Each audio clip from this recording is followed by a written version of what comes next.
అందరికీ వందనాలు. Praise the lord.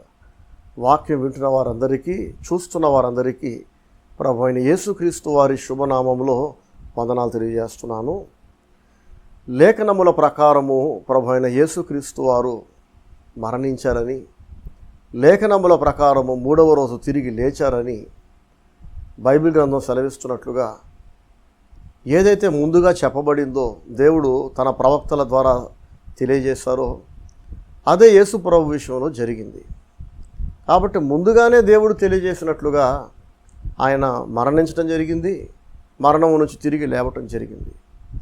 అయినప్పటికీ అది దేవుని చిత్తానుసారంగానే జరిగినప్పటికీ ఇక్కడ ఆ శిలువ మరణం జరగడానికి ప్రభు అయిన యేసయ్య విరోధుల చేతికి అప్పగించబడి అనేక శ్రమలు పడి మరణించడానికి యోధా ఇస్కరియోతు ఒక కీలకమైన పాత్ర పోషించాడు. సాతాను యోధా ఇస్కరియోతును వాడుకున్నాడు. సాతాను దురుద్దేశంతో యేసుక్రీస్తుని సిలువ వేసి చంపించాలని ప్రజలందరినీ ప్రేరేపించాడు, మత పెద్దలను ప్రేరేపించాడు. యేసు ప్రభు పట్ల ఒకలాంటి ద్వేషాన్ని, వ్యతిరేకతను ప్రజలలో నూరిపోశాడు. అలా యేసుక్రీస్తు విరోధులకు యోధా ఇస్కరియోతు సహకరించేలాగా సాతాను యోధాను కూడా ప్రేరేపించాడు. సాతానేమో కీడు చేద్దామనే ఇక్కడ యోధానైనా అక్కడ మత పెద్దలనైనా శత్రువులందరినీ ప్రేరేపించాడు. కానీ నిజానికి యేసుక్రీస్తు మరణము పునరుద్ధానము ద్వారా మనందరికీ మేలు జరిగింది. మనకి మేలు జరుగుద్దని సాతానికి ముందే తెలిస్తే ఇదంతా జరగకుండా వాడు ఆపేవాడు. శిలువ మరణం జరగకూడదు అని ప్రజలను ప్రేరేపించేవాడు. ఎలాగైతే ప్రజలు ఆ రోజు సాతాను ప్రేరేపణ వలన వానిని సిలువ వేయమని కేకలేస్తారో, సిలువ వేయొద్దని కేకలేయించేవాడు సాతాను. ఎప్పుడు శిలువ మరణం వలన ప్రజలందరికీ మేలవుతుంది, ప్రజలు రక్షించబడతారు, దేవుని నామానికి మహిమ కలుగుతుంది, ఈ శిలువ మరణము ఆయన పునరుద్ధానము మనుషులందరినీ నరకాగ్ని నుంచి కాపాడుతుంది అనేది సాతాను ముందుగానే గ్రహిస్తే ఒకవేళ ఆ శుభ కార్యము జరగకుండా ఖచ్చితంగా ఆపేవాడు. అప్పుడు ఈ మత పెద్దలే యేసు శిలువ మరణం పొందకుండా అడ్డుపడేవాళ్ళు సాతాను ప్రేరేపణ వలన. సో ఈ సందర్భంగా మీ అందరికీ నేను గతంలో ఎన్నోసార్లు చెప్పా, మళ్ళీ ఇప్పుడు జ్ఞాపకం చేస్తున్నాను. ఏంటంటే చాలాసార్లు మనల్ని నాశనం చేయాలని సాతాను కొందరిని ప్రేరేపిస్తుంటాడు. మనకి కీడు చేయనట్లుగా, మనల్ని అల్లరి చేయనట్లుగా, బాధ పెట్టినట్లుగా సాతాను ప్రేరేపిస్తుంటాడు. కానీ దేవుని ఉద్దేశం మరొకటి ఉంటుంది మన పట్ల.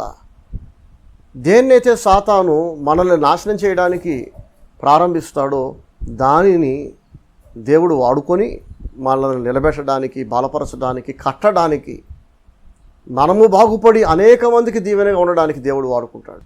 కాబట్టి ఎప్పుడైనా ఎవరైనా ఒకవేళ సాతాను చేతిలో పావుగా వాడబడుతూ మిమ్మల్ని గాయపరుస్తూ, మిమ్మల్ని బాధ పెడుతూ, మిమ్మల్ని పడగొట్టడానికి, నాశనం చేయడానికి ఒకవేళ ప్రయత్నిస్తున్నారని మీకు తెలిసిందనుకోండి, మీరేం కృంగిపోకండి.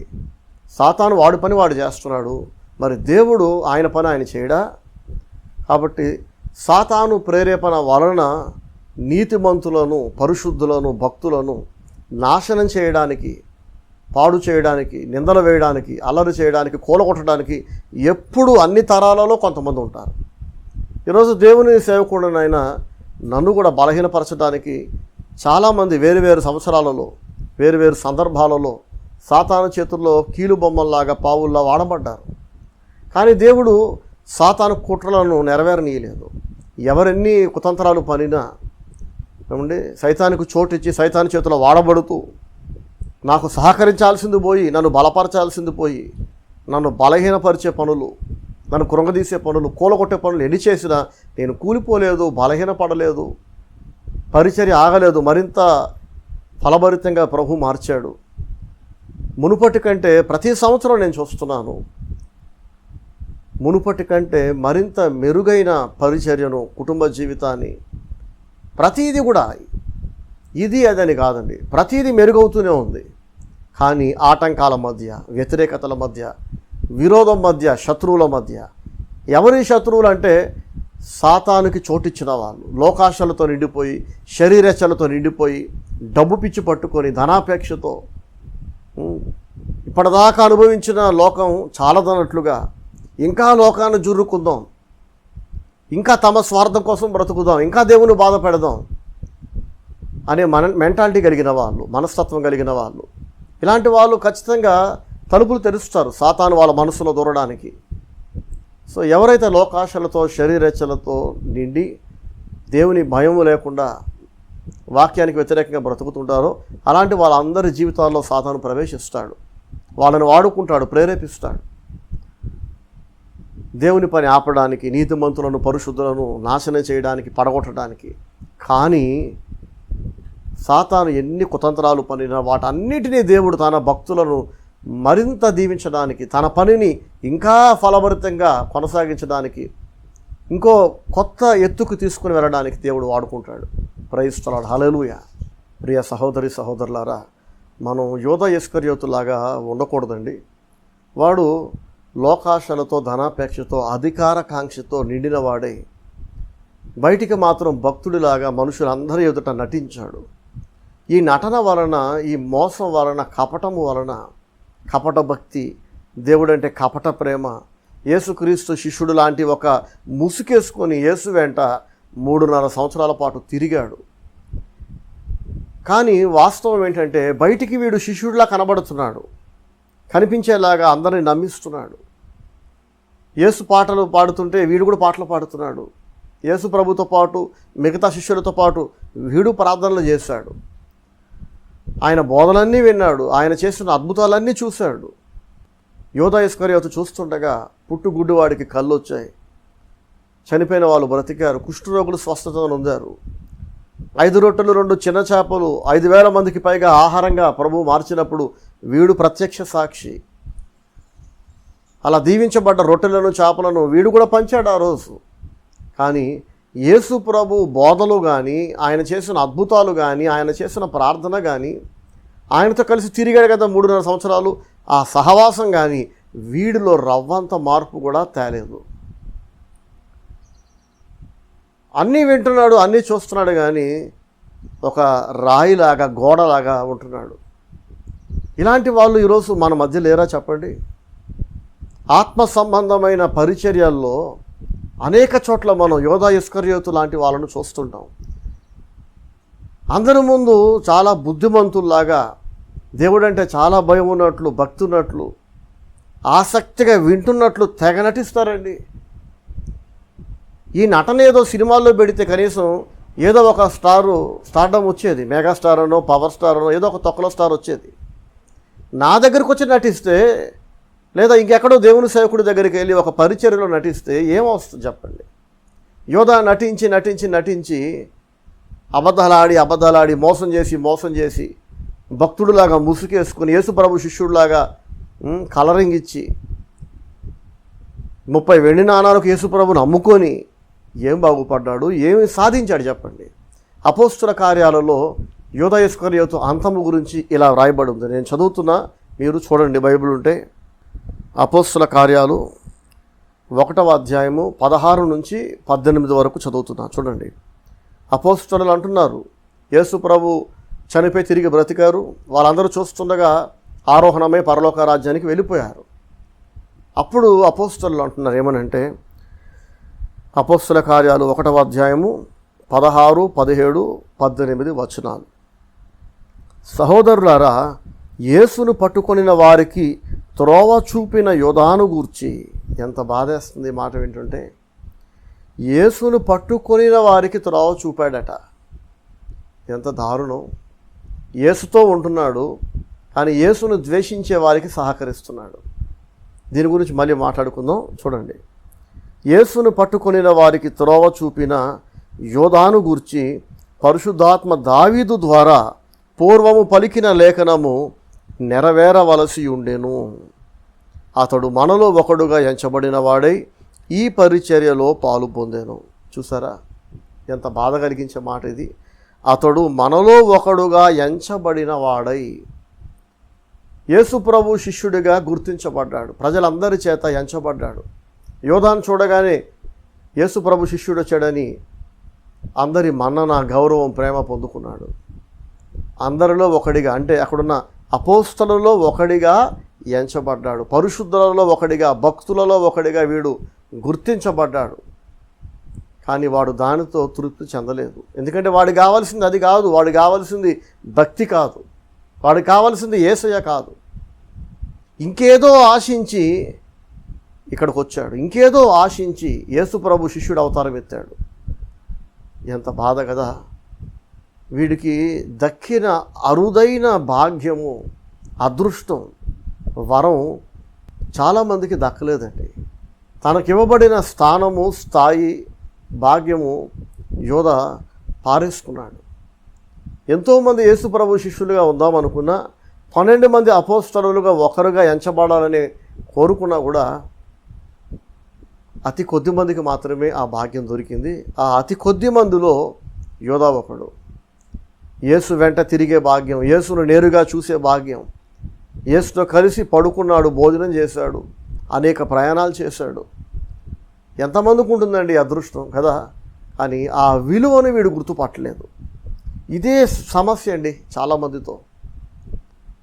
పరిశుద్ధుల విలువ వాళ్ళకి అర్థం కాదు, దేవుని సేవకుల విలువ అర్థం కాదు, నీతిమంతుల విలువ అర్థం కాదు, దేవుని విలువ అర్థం కాదు, వాక్యానుసారమైన జీవితపు విలువ ఏంటో అర్థం కాదు.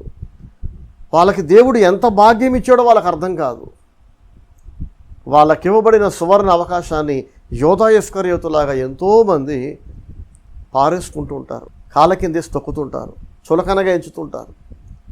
యేసు శిష్యులలో ఒకడిగా ఎంచబడే అరుదైన అవకాశాన్ని యోధా ఇస్కరియోతు చేతులారా నాశనం చేసుకున్నాడు, పాడు చేసుకున్నాడు. దేనికోసమట? డబ్బు కోసం.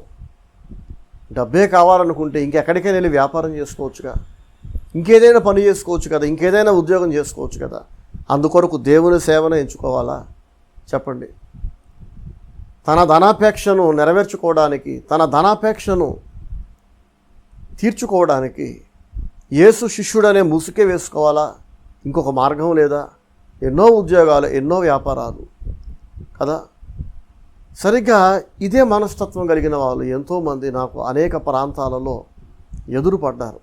నా దగ్గరకు వస్తారు, దేవుని పేరుతో వస్తారు, ప్రార్థన పేరుతో వస్తారు. కానీ వాళ్ళు వచ్చే దేవుని కోసం కాదు, ప్రార్థన కోసం కాదు, పాస్టర్ గారి నుండి ఇంకేదో ఆశించి వస్తారు, చర్చి నుంచి ఇంకేదో ఆశించి వస్తారు. ఓపిక పడతారు, ఓపిక ఎదురు చూస్తారు, వెంటనే వెళ్ళిపోరు. 1 year ఎదురు చూసి వెళ్ళిపోరు, 2 ఏళ్ళు ఎదురు చూసి వెళ్ళిపోరు. చాలా సుదీర్ఘకాలం పాటు ఎదురు చూస్తున్న వాళ్ళని కూడా నేను చూసా.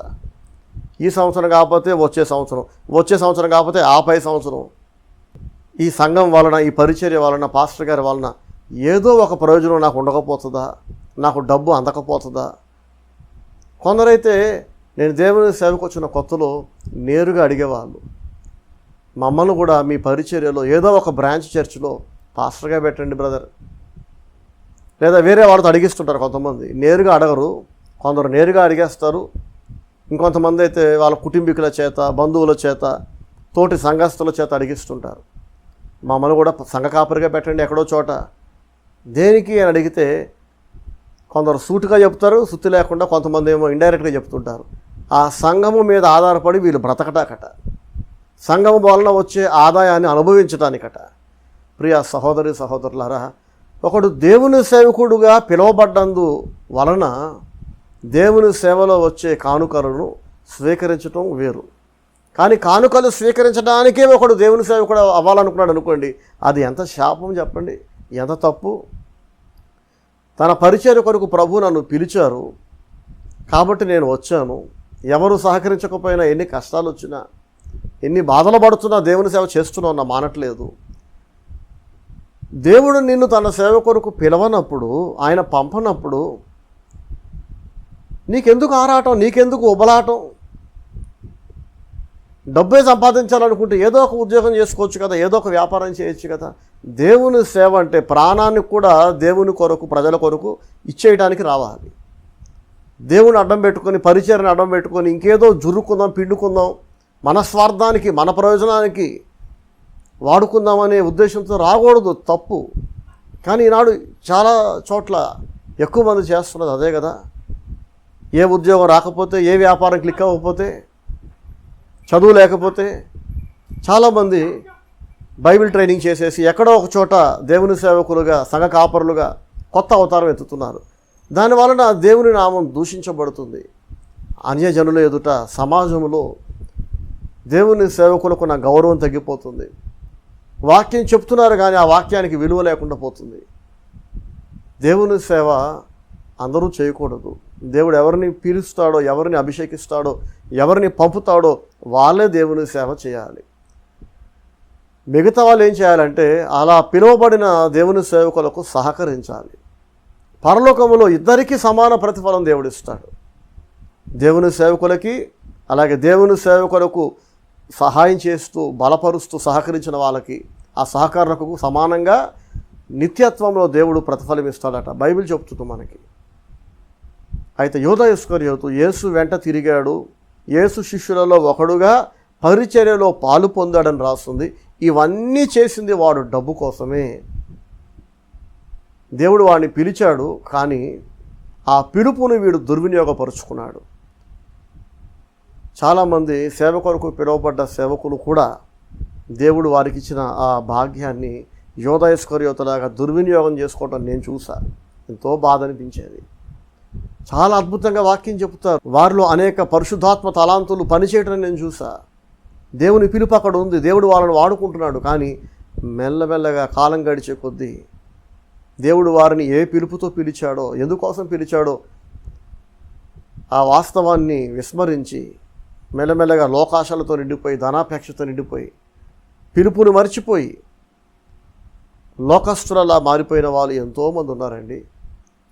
ఒకప్పుడు అభిషేకించబడ్డ సౌలు ఆ తర్వాత దయ్యం పట్టిన వాడిగా, తిరుగుబాటుదారుడుగా, విగ్రహారాధికుడుగా, భక్తిహీనుడిగా చచ్చిపోవటం మనం బైబిల్ గ్రంథంలో చూడలేదా సౌలు మహారాజుని?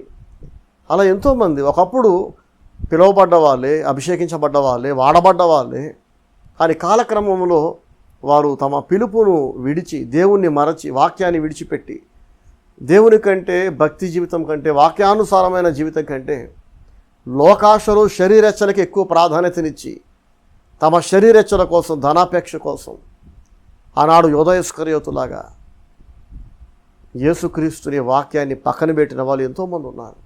సో ఈ వాక్యం వింటున్న వారిలో ఎవరైనా దేవుని సేవ కొరకు పిలుపు కలిగిన వాళ్ళైనా, లేదా ఏదో ఒక పరిచర్యలో విశ్వాసిగా ఉంటూ ఎల్లప్పుడూ సంఘ కాపరికి దగ్గరగా ఉండి సహకరిస్తున్న సహకారులైనా జ్ఞాపకం పెట్టుకోండి. మీరు పరిచర్యలో సహకరించడం ప్రారంభించిన మొదటి రోజు మీకు దేవుని పట్ల, వాక్యం పట్ల ఏ ప్రేమ, ఏ ఆసక్తి ఉన్నాయో అనేక సంవత్సరాలు దొర్లిపోయిన తర్వాత కూడా అదే ఆసక్తి మరింత రెట్టింపు అవ్వాలి, కానీ తగ్గకూడదు. ఒకవేళ ఆ దేవుని పట్ల, దేవుని సేవ పట్ల ఉన్న భక్తి, శ్రద్ధ, ఆసక్తి తగ్గుతూ డబ్బు పైన, అధికారం పైన, పబ్లిసిటీ పిచ్చి పైన, అందరికీ నేను పరిచయం అవ్వాలి, నా పేరు తెలియాలి, నా ముఖం కనబడాలి, మొన్నటి వరకేమో దేవుని అందరికీ తెలియజేయాలి, దేవుని వాక్యం అందరికీ అందించాలనే కోరిక కాలక్రమంలో మెల్లగా దేవుని వాక్యాన్ని పక్కకి పెట్టి దేవుని స్థానాన్ని మనుషులు ఆక్రమించడానికి ప్రయత్నం చేస్తుంటారు. అట్లాంటివి ఏదైనా వస్తే కనుక ఏమవుతుందో తెలుసా? యూదా ఇస్కరియోతు ఎలాంటి అంతాన్నైతే పొందుకున్నాడో అంతకంటే భయంకరమైన అంతాన్ని చూసిన వాళ్ళను నేను చూసా. కాబట్టి దేవునితో, దేవుని సేవతో, భక్తి జీవితంతో ఆటలాడకూడదు. చూడండి యోధా అంతం ఎలా ఉందో ఇక్కడ అపోస్తల కార్యాలు 1వ అధ్యాయము 16, 17, 18 వచనాల్లో ఎంతో చక్కగా అపోస్తలులు తెలియజేశారు. 18వ వచనం, ఈ యూదా ద్రోహము వలన సంపాదించిన రోకలనిచ్చి ఒక పొలము కొనేను.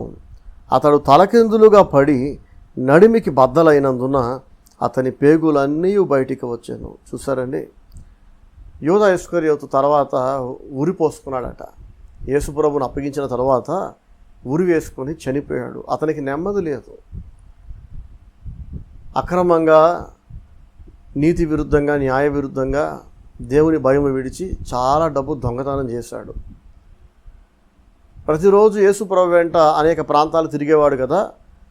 యేసుప్రభు ఎక్కడ ప్రార్థన పెట్టినా అక్కడికి వచ్చిన మనుషులు ప్రార్థన కూటమి అయిపోయిన తర్వాత కానుకలు అర్పించేవాళ్ళు. అలా ప్రార్థనలో వచ్చిన ఆ కానుకలన్నీ యోధా ఇస్కరియోతు దగ్గర యేసు ప్రభు దాచాడట. సో యేసుక్రీస్తు పరిచర్యలో వచ్చిన కానుకల సొమ్ము సంచి యోధా ఇస్కరియోతుకి ఇవ్వబడింది. వీడేమో ధనాపేక్ష కలిగిన వాడు, డబ్బు పిచ్చి కలిగిన వాడు. ప్రతిరోజు కొంత డబ్బుని ఆ కానుకల సంచిలో నుంచి వీడు తీసుకొని వాడుకుంటున్నాడట, దొంగతనంగా, అక్రమంగా, యేసు ప్రభువుకు తెలియకుండా, ఎవరికీ తెలియకుండా. మరి ఈ విషయం యేసు ప్రభువుకు తెలియదా అంటే ఆయనకు తెలుసు. తెలుసు కూడా ఎందుకని దొంగ చేతికే తాళాలు ఇచ్చినట్టు దోచుకుంటున్న వాడి చేతికే సొమ్ము సంచి ఎందుకు ఇచ్చాడంటే యోధా ఇస్కరియోతు మారాలని ఒక ప్రయత్నం యేసయ్య చేశాడు. వాడికి ఒక అవకాశం ఇచ్చాడు. గతంలో చెప్పా, మళ్ళీ చెప్తున్నాను.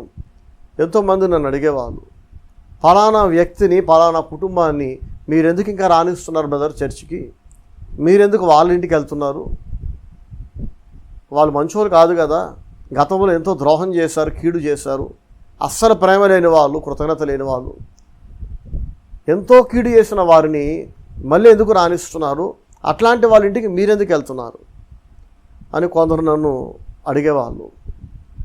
వాళ్ళకి చెప్పాను, ఇప్పుడు అందరికీ చెప్తున్నా. యోధా ఇస్కరియోతుకి యేసు ప్రభు అవకాశం ఇవ్వలేదా చెప్పండి? తప్పు చేసిన వ్యక్తిని క్షమించకపోతే, రెండో అవకాశం ఇవ్వకపోతే అది దేవుని సేవ ఎలా అవుతుంది? అప్పుడు మనం ఓర్చుకున్నట్టు ఎలా అవుతుంది చెప్పండి? క్షమించినట్లు ఎలా అవుతుంది? అందరూ మంచోళ్ళు అయితే ఇక దేవుని సేవకుడిగా నేను చేయాల్సింది ఏముంటుంది? ఒక ఇంట్లో తల్లిదండ్రులకు పుట్టిన 4 పిల్లలు ఉన్నారనుకోండి, 4 పిల్లలకి ఒకే మనస్తత్వం ఉంటుందా చెప్పండి? వేరు మనస్తత్వాలు ఉంటాయి. అందరి ఆత్మీయ స్థితి ఒకలా ఉండదు, అందరి కోరికలు ఒకలా ఉండవు, అందరి శరీర దారుఢ్యం, ఆరోగ్యం ఒకలా ఉండదు కదా. ఒక తల్లికి తండ్రికి పుట్టిన 4 పిల్లల్లోనే ఇన్ని వైరుధ్యాలు ఉంటే, ఇంత వేరియేషన్ ఉంటే, మరి పరిచర్య అంటే, దేవుని సేవ అంటే అనేక కుటుంబాల నుంచి, వంశాల నుంచి, వేరు కులాలు, గోత్రాల నుండి, ఎక్కడో పుట్టి ఎక్కడో పెరిగి రకరకాల పెంపకాలలో పుట్టి పెరిగిన వాళ్ళు వస్తారు. అందరి మనస్తత్వాలు ఒకలా ఉండవు, అందరికీ సరైన బాల్యం ఉండదు, అందరికీ సరైన పెంపకం ఉండదు. సో కొందరికి మంచి పెంపకం ఉంటే, తల్లిదండ్రుల పెంపకం మంచిగా ఉంటే కనుక కాస్త మర్యాదలు ఉంటాయి, డీసెంట్గా ఉంటారు, డీసెన్సీ అక్కడ ఉంటుంది. కానీ అందరికీ అదృష్టం ఉండదు కదా. కొందరు చిన్న వయసులోనే తల్లిదండ్రులను పోగొట్టుకున్న వాళ్ళు ఉంటారు, అనాథలుగా పెరిగిన వాళ్ళు ఉంటారు. వాళ్ళకి ఎవరు నేర్పరు, మంచి ఏంటో, మర్యాద ఏంటో, సభ్యత ఏంటో, సంస్కారం ఏంటో వాళ్ళకి తెలియదు. సో అలాంటి వాళ్ళు ఖచ్చితంగా పాస్టర్తో, మిగతా వాళ్ళతో కాస్త సంస్కారహీనంగా, మర్యాద లేకుండా ప్రవర్తిస్తుంటారు. ఒకసారే కాదు, ఎన్నిసార్లు చెప్పినా కొందరికి అర్థం కాదు జీవితం అంతా. అయినా కూడా దేవుని సేవకుడిగా నేను వాళ్ళని ఓర్చుకోవాలి, వాళ్ళకి అవకాశం ఇవ్వాలి. వాళ్ళ గతాన్ని బట్టి, బాల్యాన్ని బట్టి, వాళ్ళు పడ్డ కష్టాలను బట్టి వాళ్ళకి ఎక్స్ట్రా మైలేజ్ ఇవ్వాలి, నేను ఎక్స్ట్రా ఓర్చుకోవాలి, ఎక్స్ట్రా క్షమించాలి. ఇది బైబిల్ మనకు నేర్పిస్తున్న పాఠం. యేసు ప్రభు యోధా ఇస్కరియోతును ఓర్చుకున్నారు. వాడు దొంగని తెలిసి కూడా, వాడు తప్పు చేస్తున్నాడని తెలిసి కూడా వెంటనే గద్దించలేదు, వెంటనే శిక్షించలేదు. వాడు మారతాడని ఒక అవకాశం ఇచ్చాడు. కానీ వాడికి ఇవ్వబడిన అవకాశాన్ని యోధా ఇస్కరియోతు దుర్వినియోగపరుచుకున్నాడు. ప్రియ సహోదరి సహోదరులారా, దేవుడు మనందరికీ అనేక అవకాశాలు ఇస్తున్నాడు, ఇవ్వట్లేదా చెప్పండి? ఒకవేళ ఏదైనా తప్పు మనం చేసినప్పుడు, దేవుని వాక్యానికి వ్యతిరేకంగా ఒక అడుగు వేసినప్పుడు, దేవుడు వెంటనే మనల్ని నాశనం చేస్తే ఈ భూమి మీద ఎంతమంది ప్రాణాలతో ఉంటారు చెప్పండి? ఎంతమంది సజీవంగా ఉంటారు? ఆయన ఓర్చుకుంటున్నాడు, క్షమిస్తున్నాడు, ప్రతిరోజు కొత్త అవకాశం మనకి ఇస్తున్నాడు కదా. అయితే ఇక్కడ ప్రశ్న ఏంటంటే, నాకైనా మీకైనా దేవుడు ఇస్తున్న అవకాశాలను వాడుకొని మనం ఎంతవరకు దేవునికి కృతజ్ఞత కలిగి లాయల్గా ఉంటున్నాం చెప్పండి? గతంలో ఒకసారి పొరపాటు చేసాం, దేవుని బాధ పెట్టాం, దేవుడు క్షమించి రెండో అవకాశం ఇచ్చాడు. మళ్ళీ దేవుని బాధ పెడితే, మళ్ళీ తిరగబడితే అర్థం ఏంటి? యోధా ఇస్కరియోతు అయినా ఒకసారి యేసుని విరోధులకు అప్పగించాడు, ఒకసారి వెన్నుపోటు పొడిచాడు, ఒకసారి ద్రోహం చేశాడు. కానీ బైబిల్ ఏమంటుందో తెలుసా? ఒకసారి పరలోక సంబంధమైన అనుభవాలన్నీ రుచి చూసిన తరువాత ఏది తప్పో ఏది ఒప్పో, దేవుని చిత్తం ఏంటో తెలుసుకొని, ఆయన ఆజ్ఞలు ఏమిటో, ఆయన మనస్సు ఏమిటో, ఆయనకి ఏది ఇష్టమో ఏది ఇష్టం లేదో, ఏం చేయమన్నాడో ఏం చేయొద్దన్నాడో, ఇవన్నీ బుద్ధిపూర్వకంగా, అనుభవపూర్వకంగా తెలుసుకున్న తరువాత అన్నీ తెలిసి అన్నీ అనుభవించి బుద్ధిపూర్వకంగా మనస్ఫూర్తిగా దేవుని మీద తిరగబడితే, దేవుని బాధ పెడితే మనం మళ్ళీ ఫ్రెష్గా యేసయ్యను సిలువ వేస్తున్నంత బాధ ఆయన పడతాడట. చూడండి, ఈ వాక్యాన్ని నేను మీ కొరకు చదివి వినిపిస్తాను. హెబ్రీలకు రాసిన పత్రిక 6వ అధ్యాయము 4 నుంచి 6 వరకు నేను చదువుతున్నాను. మనస్సు పెట్టి వినండి. ఒకసారి వెలిగింపబడి పరలోక సంబంధమైన వరమును రుచిచూచి పరిశుద్ధాత్మలో పాలువారై దేవుని దివ్య వాక్యమును రాబోవు యుగ సంబంధమైన శక్తుల ప్రభావమును అనుభవించిన తరువాత, రుచి చూసిన తరువాత తప్పిపోయిన వారు తమ విషయములో దేవుని కుమారుని మరలా సిలువ వేయుచు, చూసారా, అన్నీ అనుభవించిన తర్వాత, ఆత్మ సంబంధమైన విషయాలను అనుభవించిన తరువాత తప్పిపోతే దేవుని కుమారుని మరలా సిలువ వేయుచు. ఆ రోజు యూదా ఇస్కరియోతు కారణంగా యేసయ్య సిలువ వేయబడ్డాడు. ఈరోజు అన్నీ తెలిసి కూడా ఒకసారి రుచి చూసి దేవుని ప్రేమను, ఆత్మీయ జీవితాన్ని మళ్ళీ లోకస్తులా బ్రతికితే అట్లాంటి వాళ్ళట ఇప్పుడు మళ్ళీ ఫ్రెష్గా యేసయ్యను సిలువ వేస్తున్నారట. ఇంకేం చేస్తున్నట్టు, తమ విషయంలో దేవుని కుమారుని మరలా సిలువ వేయుచు బాహాటముగా ఆయనను అవమానపరచుచున్నారు గనుక మారు మనసు పొందునట్లు అట్టి వారిని మరలా నూతనపరచుట అసాధ్యము. చూసారా, తెలియనోడిని తిడతాం, గద్దిస్తాం, ప్రేమగా చెబుతాం, మార్చే ప్రయత్నం చేస్తాం. అన్నీ తెలిసినాక ఇంకా తెలుసుకోవాల్సింది ఏమీ లేదు, అన్నీ తెలుసు. కానీ ఏది చేయట్లేదు అనుకోండి, ఏమేం చేయకూడదు అవే చేస్తున్నారు అనుకోండి, అలాంటి వారిని ఇక నూతనపరచడం అసాధ్యమట. దేవుడు కూడా వారిని మార్చే ప్రయత్నం చేయడు. దేవుడు కూడా వారిని భ్రష్ట మనస్సుకు అప్పగించేస్తాడు, నాశనానికి అప్పగిస్తాడు. కొంతమంది ఫిట్నెస్ కోసం ట్రెడ్మిల్ కొంటారు. కొంటే ప్రయోజనం ఏంటి? ప్రతిరోజు దాని మీద నడవాలి కదా. ఆవేశానికి పోయి వస్తువు తెచ్చేస్తారు ఇంటికి. ప్రతిరోజు దాన్ని చక్కగా దుమ్ము పడకుండా శుభ్రంగా బట్టబెట్టి తుడుస్తూ ఉంటారు. ఆ ట్రెడ్మిల్ కొనేసి నెల అవుతుంది, 2 నెలలు అవుతుంది, 2 సంవత్సరాలు అయిపోతుంది. వీళ్ళు మాత్రం దాని మీద నడవరు. ఒక ట్రెడ్మిల్ కొని, ఒక ఫిట్నెస్ ఎక్విప్మెంట్ ఒకటి కొని ప్రతిరోజు దాన్ని వాడితే కదండి ఆరోగ్యం వచ్చేది, శరీరంలోని వేస్ట్ కొవ్వంతా కరిగిపోయేది కదా. ఒట్టిగా ఒక వస్తువు కొని ఇంట్లో పెట్టుకొని వచ్చిన వాళ్ళందరికీ చూపిస్తున్నాం అనుకోండి, మా ఇంట్లో ట్రెడ్మిల్ ఉంది, మా దగ్గర ఒక ఫిట్నెస్ ఎక్విప్మెంట్ ఉందని చెప్పి వచ్చిపోయే వాళ్ళందరికీ చూపించి అది బ్యాక్గ్రౌండ్లో పెట్టుకుని ఫోటోలు దిగి ఇన్స్టాగ్రామ్లో, ఫేస్బుక్లో పెట్టుకుంటే ఏమొస్తుంది కదా. సరిగ్గా అలాగే నాకంతా తెలుసు వాక్యం అని చెప్పుకోవటం కాదు, వాక్యాన్ని జరిగించాలి. వాక్యం జరిగించినప్పుడు తెలియనోడికి తెలిసినోడికి ఇంక తేడా ఏంటి? పైగా వాక్యం అంతా తెలుసుకున్న తర్వాత బుద్ధిపూర్వకంగా వాక్యానికి వ్యతిరేకంగా బ్రతికే వాళ్ళు సాతానికి తలుపులు తెరిచిన వాళ్ళు అవుతారు. యూదా ఇస్కరియోతు విషయంలో జరిగింది అదే.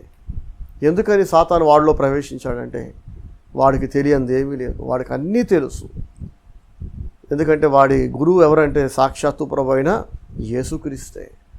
యేసు వెంట ఉండి యేసు బోధలు విని యేసును చూసి ఆయన చేసిన అద్భుతాలన్నీ చూసి కూడా యూదా ఇస్కరియోతు మారలేదంటే ఇంకెక్కడుంటే యూదా మారతాడు చెప్పండి? యేసయ్య కంటే గొప్ప దైవజనుడు దొరుకుతాడు ఇంకా ఈ భూమి మీద? యేసయ్య కంటే గొప్ప అభిషిక్తుడు దొరుకుతాడు ఎవరికైనా? అక్కడ మారలేదంటే ఇంకా వాడు ఎక్కడా మారు మనసు పొందడు.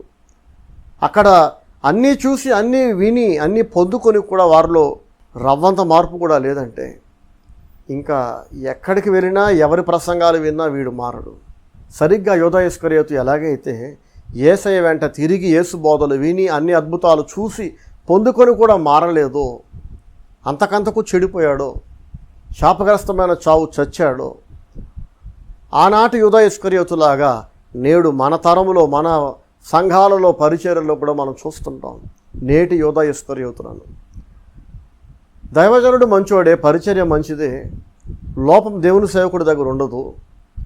ఎంతో బాధ్యతతో, సమర్పణతో, త్యాగంతో ఒక దైవజనుడు సేవ చేస్తుంటే ఆ దేవుని సేవకుడి దగ్గరకు వచ్చిన కొంతమంది సంవత్సరాల తరబడి వాక్యం విని మేలు పొంది మేలు అనుభవించి వాక్య జ్ఞానం అంతా పొందుకొని కూడా మార్పు లేకుండా అదే డబ్బు పిచ్చి.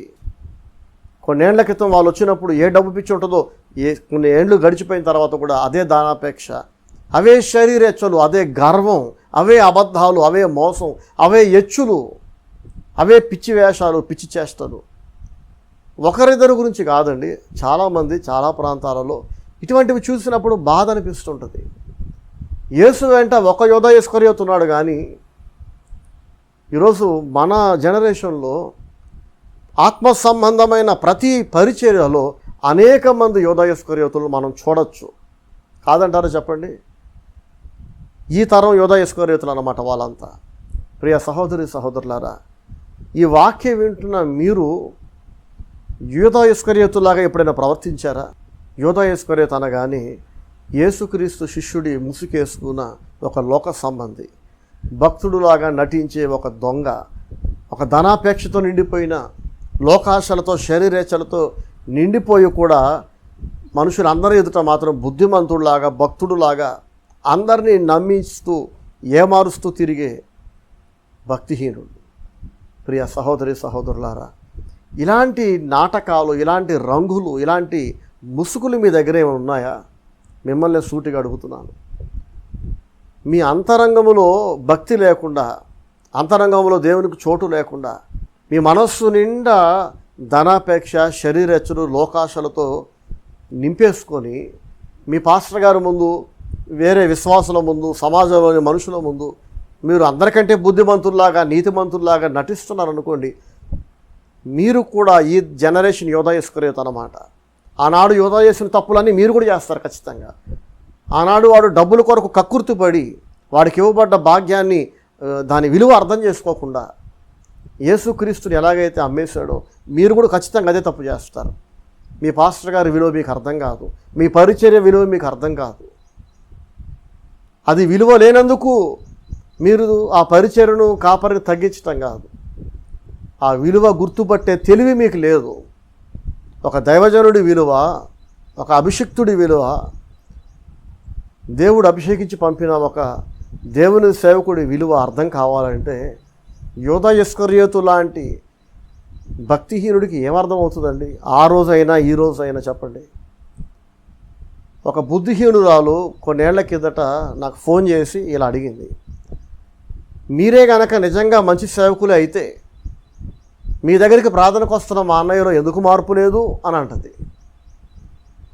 ఆమె అన్న నా దగ్గరికి ప్రార్థనకు వస్తున్నాడు, చాలా ఏళ్ళుగా వస్తున్నాడు, నా దగ్గర చాలా మంచోడులాగా, బుద్ధిమంతుడిలాగా, నీతిమంతుడిలాగా ఉంటున్నాడు. కానీ ఇంటి దగ్గరట తల్లిని, చెల్లిని, కూతురుని, పెళ్ళాన్ని, స్త్రీలను ఎవరిని గౌరవించడంట. నోరు తెరిస్తే వాడికి పచ్చి బూతులట, మహా గర్వం. తినే టైంకి వస్తాడు, పీకల దాకా తిని వెళ్ళిపోతాడు, కనీసం ఒక వాటర్ క్యాన్ తెచ్చిపెట్టాడు, కూరగాయలు తెచ్చిపెట్టాడు, ఇంట్లో ఏ పని చేయడు, నెలంతా పనికి వెళ్తాడు, సంపాదిస్తాడు, కానీ ఆ డబ్బు ఏం చేస్తున్నాడో లెక్క చెప్పడంట ఇంట్లో తల్లికి, చెల్లికి, భార్యకి, పిల్లలకి. ఎంత తప్పండి ఇది! ఏ పాస్టర్ అయినా చెప్తారా పనికి వెళ్ళాక వచ్చిన డబ్బు నీ అమ్మగారికి, భార్య, పిల్లలకి ఇవ్వద్దని నేను చెప్తానా? చెప్పండి. బుద్ధునాడు ఆవిడ చెప్పడు కదా ఇవ్వద్దని. కానీ వీడన్ని తప్పుడు పనులు చేస్తున్నాడు. నా దగ్గరకు వచ్చి మాత్రం, బ్రదర్ పోయిన నెల వచ్చిన జీతం టైంకి మా అమ్మగారికి ఇచ్చేసానండి, మొగుడు చచ్చిపోయిన నా చెల్లి ఇంట్లో పెట్టి చూసుకుంటున్నానండి, ఎయిడ్స్ వచ్చిన నా చెల్లికి నేను ట్రీట్మెంట్ ఇప్పిస్తున్నానండి, బంధువులు ఎవరు దాన్ని ఎయిడ్స్ ఉందని రానివ్వట్లేదు, కానీ నేను మాత్రం నెత్తిని పెట్టుకొని చూసుకుంటున్నానని చెప్పి నా దగ్గర చక్కగా మర్యాదస్తుగా మాట్లాడేవాడు. నేను కూడా సంతోషపడేవాడిని, ఎంత బాధ్యత, ఎంత బుద్ధిమంతుడు అని. మీ వాక్యం వల్లే నా మారాను బ్రదర్, మీ ప్రార్థన వల్లే మారానండి, ఈరోజు ఇంత ఆత్మీయంగా, భక్తిగా, బాధ్యతగా ఉన్నానంటే మీ సందేశాలు, మీ సహవాసం అని చెప్పి నా దగ్గర వచ్చి గ్యాస్ కొట్టేవాడు, డబ్బా కొట్టేవాడు. నేను మురిసిపోయేవాడిని, ఇంత మంచోడు, ఆ మంచితనానికి, ఆ బాధ్యత కలిగిన జీవితానికి నేనే కారణం అంటున్నాడు కదా అని సంతోషపడేవాడిని. కానీ వాడి ఇంటి దగ్గర ప్రవర్తన మరోలా ఉంది, నాకు తెలియదు కదా. సో భర్త చచ్చిపోయిన అతని చెల్లి ఎన్నో ఏళ్ళుగా విధవరాల హోదాలో ఇంట్లోనే ఉంటుంది అన్నయ్య దగ్గర. ఆమె నాకు ఫోన్ చేసి నోటుకు వచ్చినట్టు పేదటం ప్రారంభించింది. తిరిగి గట్టిగా ఇవ్వటం 2 నిమిషాలు, కానీ జాలి, అరే భర్త చచ్చిపోయాడు, పైగా ఆ భర్త నుంచి ఏమో అంటుకుని ఎయిడ్స్ వ్యాధి ఒకటి ఉంది రక్తంలో, ఒంట్లో అని నేను జాలిపడి నేను తగ్గి మాట్లాడుతుంటే ఆమె మాత్రం మర్యాద లేకుండా గర్వపు నోరేసుకొని కుక్కలాగా మురుగుతుంది అన్నమాట. ఏదైనా ఒక కుక్క మురిగింది అనుకోండి, మనం ఏం చేస్తాం, కర్రగాని రాజేసి తంతాం కదా. నేను కూడా అదే చేశా ఆ రోజు. మనిషిలా మాట్లాడితే తిరిగి మనిషిలా మాట్లాడతాం. పిచ్చి కుక్కలా మురిగితే ఏం చేస్తాం, అలాగే ట్రీట్ చేస్తాం కదా, బాగా కఠినంగా ట్రీట్ చేస్తాం. తర్వాత అసలు వాస్తవం ఏంటంటే,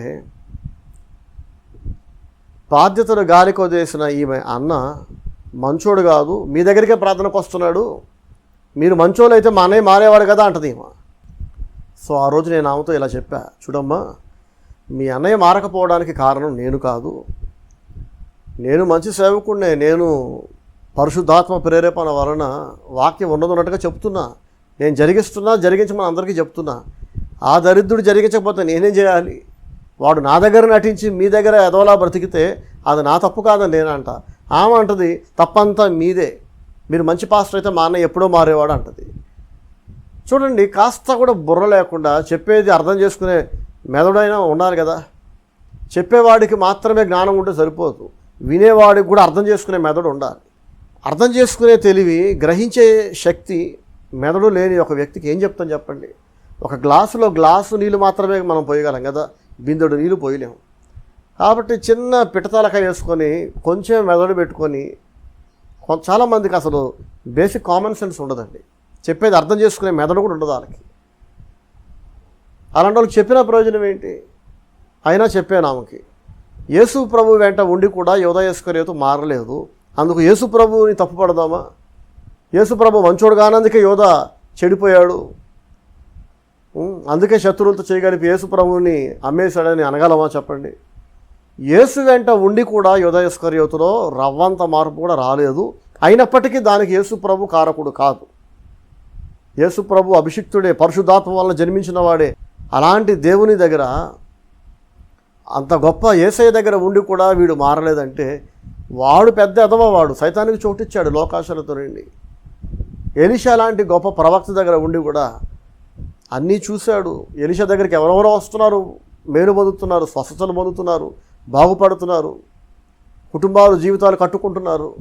కానీ ఎల్లప్పుడూ ఎలీషా దగ్గర ఉండి అన్నీ చూసి అన్నీ నేర్చుకున్న గెహజీ మాత్రం కుష్ఠరోగాన్ని తెచ్చుకున్నాడు.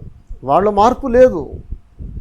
మోషే దగ్గరున్న కోరహు చూడండి, తన అధికార కాంక్షతో, లోకాశలతో నాశనం అయిపోయాడు, సజీవంగా మింగబడ్డాడు, భూమిలోకి వెళ్ళిపోయాడు. సో ప్రియ సహోదరులారా, ఆ రోజు ఆ సహోదరికి చెప్పా, ఈరోజు మీతోనూ పంచుకుంటున్నా. దైవజనుడు ఎంత మంచోడైనా, అభిషిక్తుడే అయినా, ఎంత మంచి ఆధ్యాత్మిక కేంద్రమైనా అందరూ భక్తులు అవరండి, అందరూ ఆత్మీయంగా ఎదగరు, అందరిలో వాక్యానుసారమైన మారు మనస్సు రాదు. కొంతమంది ఆనాడు యూదా ఇస్కరియోతులాగా, గెహజీలాగా, కోరహులాగా ఈ జనరేషన్లో కూడా తయారవుతూ ఉంటారు. అందుకు పాస్టర్ గారి కారణం కాదు, పాస్టర్ గారికి భక్తి లేక కాదు, ఆత్మీయత లేక కాదు, పరలోక జ్ఞానం లేక కాదు. ఏ వ్యక్తి అయినా వాక్యానుసారంగా మారి భక్తిగా బ్రతకాలంటే వాళ్ళ సహకారం కావాలి. దేవుడు ఎవరిని కూడా 100% ఆయనే ఒంటరిగా ఏకపక్షంగా మార్చేయడండి. మనం దేవునితో సహకరించకుండా, ఆయన వైపు అడుగులు వేయకుండా, ప్రయత్నం చేయకుండా, కష్టపడకుండా, అసలు ఆశపడి ఏ ప్రయత్నం చేయకుండా మనం మౌనంగా ఉంటే 100% ఆయన ఒక్కడే మనల్ని మార్చుకుంటూ వెళ్ళడు. మారు మనస్సు అనేది, భక్తి జీవితం అనేది, ఆత్మీయంగా ఎదగడం అనేది ఇరువైపులా ఉండాలి. మనకు ఆశ ఉండాలి, మనం ప్రయత్నం చేయాలి, అప్పుడు దేవుడు మనకు సహాయం చేస్తాడు. సో ఆనాడు యూదా ఇస్కరియోతుకి ఆశ లేదు, దేవుని కొరకు బ్రతకాలి, భక్తిగా బ్రతకాలని ఆశ లేదు. ఎంతసేపు దేవుని సేవలో యేసు ప్రభువుకి అందరిస్తున్న కానుకలు ఎలా దొంగిలించి కూడా దొరకకుండా ఎలా తప్పించుకుందామనే వాడి మనస్సంతా ఉంది. డబ్బు మీద వాడుకున్న శ్రద్ధ, కోరిక, ఆశ దేవుని మీద, దేవుని కార్యాల మీద లేదు. సో ఆనాడు యూదా ఇస్కరియోతులాగా ఈనాడు ఎంతోమంది ప్రార్థనకైతే వస్తారు, చేతిలో బైబిల్ ఉంటుంది, తెల్లబట్టలు వేసుకుంటారు, అందరికంటే వీళ్ళే ఆత్మీయంగా ఎదిగారేమో అన్నట్లుగా నటించేస్తుంటారు. వాళ్ళ మాటలు, వాళ్ళ వేషాలు ఎలా ఉంటాయంటేనండి, ఇంతకంటే భక్తి, ఇంతకంటే పరిశుద్ధత, విశ్వాసం ఇంకెవరి దగ్గర కనిపించదు అన్నట్లుగా మాట్లాడుతుంటారు. ప్రతి కదలిక, ప్రతి చర్య అలాగే ఉంటాయి. కానీ అందరికంటే పెద్ద దొంగలు వీళ్ళే. ఆ మోసాన్ని, ఆ దొంగ బుద్ధిని కనిపెట్టాలంటే అందరి వలన కాదు, పరిశుద్ధాత్మతో అభిషేకించబడ్డ దేవుని సేవకులు మాత్రమే ఆ దుర్బుద్ధిని, దొంగ బుద్ధిని, వాళ్ళు ఎన్నో ముసుగులు వేసినా, ఎన్ని వేషాలు వేసినా, అంతరంగంలో ఉన్న చెడుని ఒక దైవజనుడు మాత్రమే పరిశుద్ధాత్మ సహాయంతో చూడగలడు. చూసి ఏం చేయగలడంటే బాధపడి ప్రార్థన చేస్తాం, అంతకంటే ఏం చేస్తాం చెప్పండి? యేసు ప్రభు యోధాని కాపాడలేకపోయాడు కదా, వాడిని మార్చలేకపోయాడు. కారణం ఏంటంటే వాడు చెడిపోవడానికి చెడిపోయిన వాడిగా చావడానికి ఇష్టపడ్డాడు. ఆఖరికి అలాగే చచ్చిపోయాడు. సో యేసు ప్రభువే ఒకడిని పూర్తిగా మార్చకుండా వాడు తనను తాను నాశనం చేసుకుంటుంటే, తన జీవితాన్ని కూలగొట్టుకుంటుంటే, ఎలాగైతే యేసయ్య ఉండి కూడా వాడిని ఎలాగైతే కాపాడలేదో, ఈరోజు మనం కూడా చాలామందిని వాళ్ళ నాశనానికి అప్పచెప్పడం తప్ప ఏం చేయలేము. బాధ అనిపిస్తుంది, అయ్యో ఎందుకు వీళ్ళు మారట్లేదు, ఇన్ని సంవత్సరాల వాక్యం విన్నారు కదా, ఎందుకు మార్పు లేదు, ఇంకా ఎందుకు ఆ అబద్ధాలు ఎందుకు, ఆ పిచ్చి వేషాలు ఎందుకు, ఆ గర్వం ఎందుకు, ఆ ఎచ్చులు ఎందుకు, ఆ లోకాశలు ఎందుకు, ఆ శరీరేచ్ఛలు ఎందుకు. నాలాంటి సేవకుడి దగ్గరికి వచ్చి కూడా ఎందుకని వీళ్ళు మారట్లేదు, విన్న వాక్యాలన్నీ ఏమయ్యాయి, చెప్పిన హెచ్చరికలన్నీ ఏమయ్యాయి, వాళ్ళతో గడిపిన క్షణాలు, గంటలు, రోజులు, సంవత్సరాలు ఇవేవి కూడా వారిలో మార్పు తేలేకపోయిందే అని కొందరి గురించి నేను కూడా దుఃఖపడుతున్నాను, బాధపడుతున్నాను, సిగ్గుపడుతున్నాను. ఇంకేమేం చేయగలను అన్నీ చేస్తున్నాను, అయినా ఎందుకు కొందరు మారట్లేదండి. మారట్లే, వాక్యానుసారంగా మారకుండా మారినట్లు నటిస్తున్నారు, నటనలోనే బతుకుతున్నారు. నటనలో, అబద్ధములో, కపటములో, మోసములో బ్రతుకుతున్నారు. సరిగ్గా యోధా ఇస్కరియోతులాగా. యోధా ఇస్కరియోతు అలా బ్రతికి ఏం సాధించాడు? డబ్బు సంపాదించాడు. కానీ ఆ డబ్బు వలన వీడికి మనశ్శాంతి ఉందా, సంతోషం ఉందా, నెమ్మది ఉందా? ఆఖరికి ఆ డబ్బుని అనుభవించకుండానే ఊరేసుకొని చచ్చిపోయాడు. ఆ చెట్టు కొమ్మ విరిగి కింద పడ్డప్పుడు పొట్ట పగిలి పేగులన్నీ బయటకు వచ్చినాయి అంట. అత్యంత దారుణమైన చావు చచ్చాడు కదా. ఏడుస్తూనే చచ్చిపోయాడు. బతికినంతకాలం అడ్డదారిలో పరిగెత్తాడు, అడ్డగోలుగా బతికాడు, వాక్య విరుద్ధంగా బతికాడు. చివరికి దిక్కుమాల చావు చచ్చాడు. ప్రియ సహోదరి సహోదరులారా, యోధాలాగా చావాలని ఎవరైనా కోరుకుంటారా? యోధాలా బ్రతకాలని ఎవరైనా కోరుకుంటారా? ఎంతోమంది వారికి తెలియకుండానే వాళ్ళు యోధా ఇస్కరియోతుల్లా బ్రతుకుతున్నారు. ఆనాడు యోధా ఇస్కరియోతు అయినా, గెహజీ అయినా, ఎవరైనా సరే పరిశుద్ధాత్మ చేత అభిషేకించబడ్డ ఒక దేవుని సేవకుడి దగ్గర, ఒక ప్రవక్త దగ్గర ఉండి అనేక ఆశ్చర్య కార్యాలు, అద్భుత కార్యాలు చూసి గొప్ప గొప్ప సందేశాలు దేవుని నుండి పొందుకొని మారకుండా ఒకవేళ లోకాశలతో, శరీరేచ్ఛలతో, డబ్బు పిచ్చితో, అధికార కాంక్షతో అందరూ నన్ను ఒక గొప్ప వ్యక్తి అనుకోవాలని ఒక పిచ్చి కోరిక, ఆ పిచ్చికి అంతం ఉండదు. ఇంకా ఎందుకు అనుకోవాలి నిన్ను ఒక గొప్ప వ్యక్తిని అందరూ? చెప్పండి. నిజంగా ఒక వ్యక్తి దేవుని దృష్టిలో గొప్పవాడైతే దేవుడే హెచ్చిస్తాడు కదా. మనం డబ్బా కట్టుకునక్కర్లేదు కదా, మనం అబద్ధాలు ఆడనక్కర్లేదు కదా, మనం పిల్లి మోగలు అయినక్కర్లేదు కదా. ఏమండి, మనల్ని మనం దిగజార్చుకుంటూ వేరే వాళ్ళ సమయాన్ని వృధా చేస్తూ, నాకు ఈరోజు కరువుగా ఉన్నదే టైం అండి. టైం చాలట్లా. నాకున్న బాధ్యతలు ఏమో చాలా ఎక్కువ. ఆ బాధ్యతలన్నిటికీ న్యాయం చేయాలంటే 24 గంటలు సరిపోవట్లేదు. ప్రతి ఫోన్ కాల్ సాధ్యమైనంత వరకు షార్ట్గా మాట్లాడి పెట్టడానికి ప్రయత్నం చేస్తున్నా. ఇప్పుడు ఇంకా పెంచా. ఇంకెవరన్నా ఫోన్ చేస్తే మర్యాదలు, కుశల ప్రశ్నలు, బాగున్నారా, మీరు బాగున్నారా, ఇవన్నీ వద్దు. సూటిగా సుత్తు లేకుండా మీరు ఎందుకు ఫోన్ చేశారో కొన్ని మాటలు చెప్పి పెట్టేయండి అంతే. ఆల్రెడీ ప్రారంభించేసా. ఎవరు అడిగినా సరే, ఏంటన్నా ఎక్కువసేపు మాట్లాడట్లేదు, ఎందుకు ఫోన్ చేశారో చెప్పండి, ముందు స్ట్రైట్గా పాయింట్కి రండి. ఎందుకు ఇలా మాట్లాడుతున్నారు అని అంటే టైం లేదు. ఒకవైపు పరిచర్యలోని బాధ్యతలు జరిగించాలి, ప్రభు నాకు ఇచ్చిన పిల్లలకి న్యాయం చేయాలి కదండి. పిల్లల్ని కని పారేస్తే నాకున్న భక్తి వాళ్ళకి రాదు. నా దగ్గరున్న దేవుడిచ్చిన తలాంతులలో ఒకటి కూడా నేను వాళ్ళకి అందించకపోతే ప్రయోజనం ఏంటి? ఇంకా నా తెలివి, నా భక్తి, నా పిలుపు, అభిషేకం ఇవేవి నా కుటుంబానికి పనికి రాకపోతే ఎలా? పండిత పుత్ర పరమ సుంటానట్టు అయిపోతుంది కదా. కాబట్టి ఒకవైపు దేవుని సేవలో ఇతరులకు మేలు చేస్తూ నా కుటుంబానికి కూడా నేను మేలు చేసుకోవాలి కదా. సో నాకున్న బాధ్యతలకి టైం చాలా అట్లా సరిపోవట్లే. ఈ ఉన్న కొంచెం టైంలో ఎవరైనా నా బుర్ర తింటూ, అబద్ధాలు ఆడుతూ, మోసం చేస్తూ, చూడండి, కపటము, నటన, వేషధారణ ఇవన్నీ ప్రదర్శించడానికి నాకు కాల్ చేయటం కానీ, నా ఇంటికి రావడం, చర్చికి రావడం నాకెంత నష్టం చేయటమో చెప్పండి. వేషాలు వేయాలనుకుంటే, నాటకాలు ఆడాలనుకుంటే, నటించాలనుకుంటే టీవీల్లో, సినిమాలో ట్రై చేసుకోవాలి. అక్కడ నటించినందుకు డబ్బులు కూడా ఇస్తారు కదా. నా దగ్గరకు వచ్చి నటిస్తే ఏమొస్తుందో తెలుసా? దేవుని శాపం వస్తుంది. నా దగ్గర అబద్ధాలు ఆడితే, నా దగ్గర కపటాన్ని ప్రదర్శిస్తే, నా దగ్గర వేషధారణ ప్రదర్శిస్తే, ఆనాడు గెహజీకి ఏదొచ్చిందో, యోధా ఇస్కరియోతుకి ఏం జరిగిందో అదే జరుగుతుంది. సో ఒక మంచి సేవకుడు, ఒక మంచి దైవజనుడు, ఒక మంచి పరిచర్య దేవుడే పిలిచి అభిషేకించి నాటిన ఒక పరిచర్య, దేవుడు అభిషేకించి పంపిన ఒక దైవజనుడు మీకు దొరికితే ఆయన విలువ గుర్తుపట్టే తెలివినిమ్మని దేవుడిని అడగండి. దేవుని సేవకుడిని, మంచి పరిచర్యను సరిగ్గా వాడుకోవటం కూడా చేత కాకపోతే ఇక దేవుడు కూడా కాపాడలేడు. ఇంకా ఏమంటే అర్థమవుతుందా? సో ప్రభు మనందరికీ సహాయం చేయనుగాక. వాక్యం ముగించే ముందు మరొకసారి మీకు జ్ఞాపకం చేస్తున్నా, యోధా ఇస్కరియోతు తనకు ఇవ్వబడిన భాగ్యాన్ని అతను విలువ గుర్తుపట్టలేదు. యేసుక్రీస్తుతో ఆడుకుందాం అనుకున్నాడు. యేసు దగ్గర ఉన్న కానుకల మీద ఉన్న శ్రద్ధ యేసు ప్రభు బోధల మీద లేదు. యేసుతో కలిసి బ్రతకటం, ఆయన వాక్యానుసారంగా జీవించటం, ఆయన పిలుపు యొక్క విలువ, ఆయన సహవాసం యొక్క భాగ్యము, ధన్యత ఏంటో వాడికి అర్థం కాలే. ఎంతోమందికి మంచి సేవకుడి విలువ అర్థం కావట్లే. దేవుడేమో వాళ్ళకి మంచి పాస్టర్ని ఇస్తాడు, మంచి పరిచర్ని ఇస్తాడు.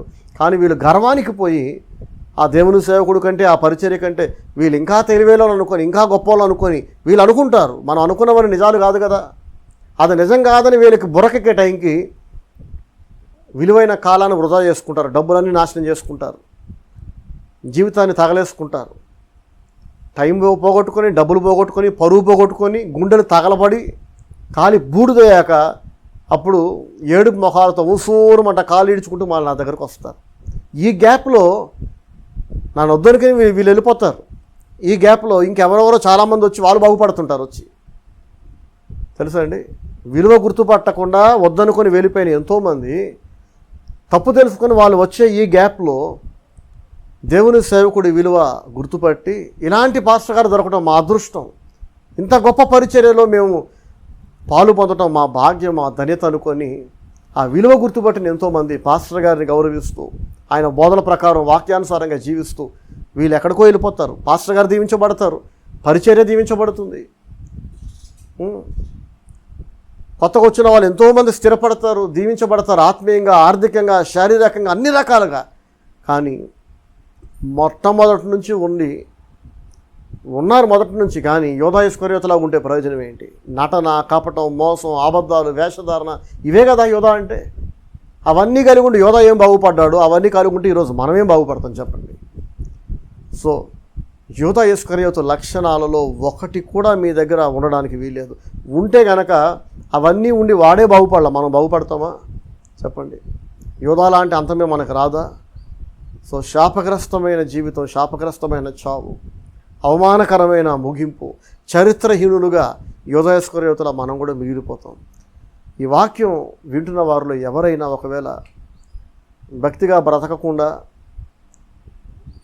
బ్రతుకుతున్నట్లు అందరినీ నమ్మిస్తున్నట్లయితే, ఎల్లప్పుడూ అబద్ధాలను, మోసము, నటన, కపటం, వేషధారణ, గర్వపు తీరు, వీటిని ఆసరా చేసుకొని మీరు బ్రతుకుతున్నట్లయితే ఇంతకాలం అలా బ్రతికిన బ్రతుకు చాలింగా. చేతులారా ఆత్మహత్య చేసుకున్నట్లుగా మీ జీవితాన్ని మీరు నాశనం చేసుకోకండి. యోధా ఇస్కరియోతులా బ్రతకండి.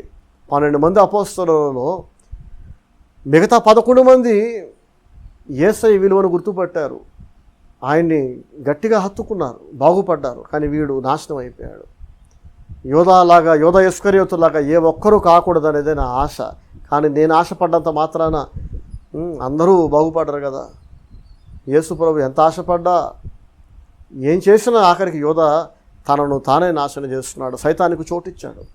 సైతాన్ ఎప్పుడు వస్తాడు, ఎవరిలోకి వస్తాడంటే ఎవరెవరైతే అన్నీ తెలిసి కూడా, అన్నీ విని కూడా, అన్నీ నేర్చుకుని కూడా మార్పు లేకుండా, మారే ప్రయత్నం చేయకుండా డబ్బు పిచ్చి, శరీరేచ్ఛలు, లోకాశలు, ఇవేనా ఇంకెల్లప్పుడు? ఇంతేనా? మనుషులందరి ముందు గ్రేట్గా ఉండాలి.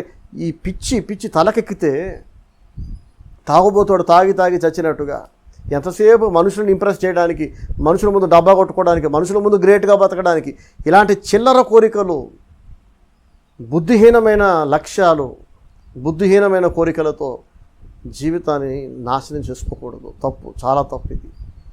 ప్రభు మనందరికీ సహాయం చేయనుగాక. God bless you all. Praise the Lord. ఆమేన్. నెమ్మది లేకుండా విస్తారమైన ధనముండుట కంటే,